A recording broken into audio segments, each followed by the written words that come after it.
Magandang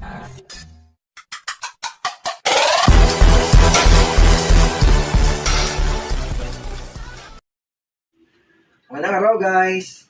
Meron pala ako ditong nabili na isang tub na crayfish. Okay? Meron ako dito mga crayfish. Ito meron ako isa-isa.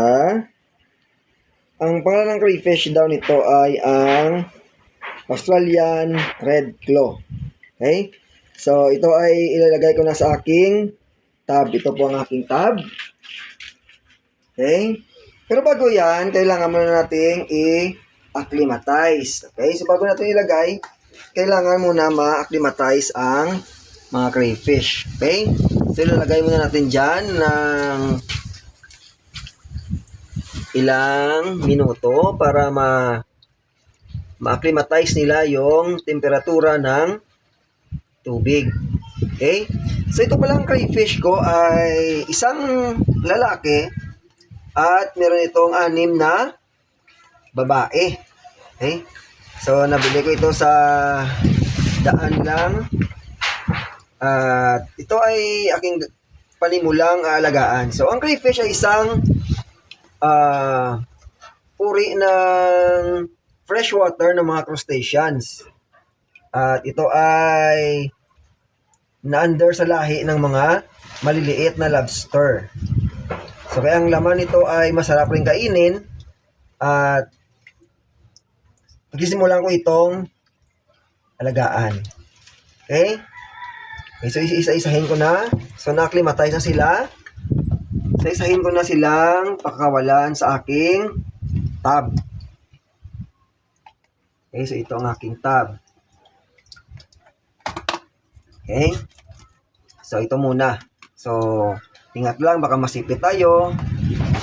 Okay, so ito muna ito ang female na. Yan, female yan. Yan, yun. Okay, so ito naman ang isa pang female. Ayan, oh, ayan. Yan, saya-saya nila. Ito naman ang aking male.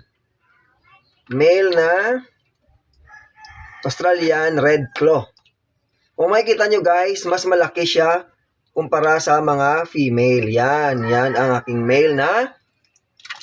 Yan, pumitik-pitik pa. Uy. Okay, ito naman ay ang isa pang male. So, babala naman natin male kung may pula yung kanyang claw.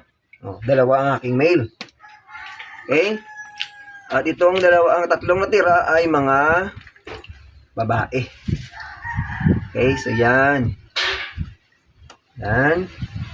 Ito pa yung isa. Ito yung pinakamaliit. Ito yung isa. Yan. At ito pa yung isa. Yan. Okay. Okay, so yan ang aking mga alagang crayfish. Okay. So yan guys. So itong aking mga alagang crayfish. Hanggang sa aking sunod na video, i-update ko kayo. So don't forget to subscribe and hit the notification bell para ma-update ko kayo sa aking iba pang mga video. So that's all for today guys. Paalam!